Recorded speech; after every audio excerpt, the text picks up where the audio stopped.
Easter Sunday was great, wasn't it?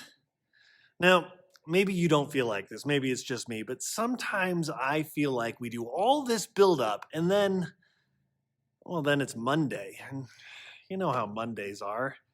And this year, Easter Monday was greeted with terrible headlines out of Louisville, and it sort of just feels like this. No matter how many times you save the world, it always manages to get back in jeopardy again. I mean, sometimes I just want it to stay saved, for a little bit. I feel like the maid. I just cleaned up this mess. Can we keep it clean for 10 minutes? You get to that point. Wait, Please? don't get up there. Now, maybe your experience is like this. Well, we had all this buildup, and we're anticipating something great continuing, and instead we get, well, disappointment and failure. Still. Wasn't it supposed to be different? Doesn't Easter mean it's going to get better? I mean, some of us, we made some pretty big choices on Easter Sunday, and it seems like everything is going to change. But we look in the mirror, and everything is still just, well, us.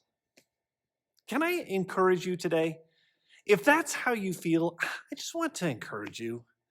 None of those perceptions are real. The problem is we tend to think finished things are finished. Did you know that 4 different New Testament books refer to us as running a race? Paul uses the analogy multiple times in his letters, and so does the author of Hebrews. Run so as to win the prize. Don't run or labor in vain. Don't run aimlessly. Strain to win. And the crux of all of that is, if we run well, we'll be able to say, as Paul does to Timothy, I have finished the race. We know we can't finish when we've just started.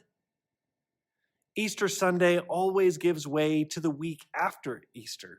It isn't the finish line. Don't be fooled. Christ's work is done. But for you and me, the finish line is still out there somewhere. So keep running. But remember, you've got a crowd cheering you on, so keep going. You're going to make mistakes. That's okay. We're going to keep going this Sunday. I hope to see you there so that you and we can encourage each other to keep running well. Grace and peace to you.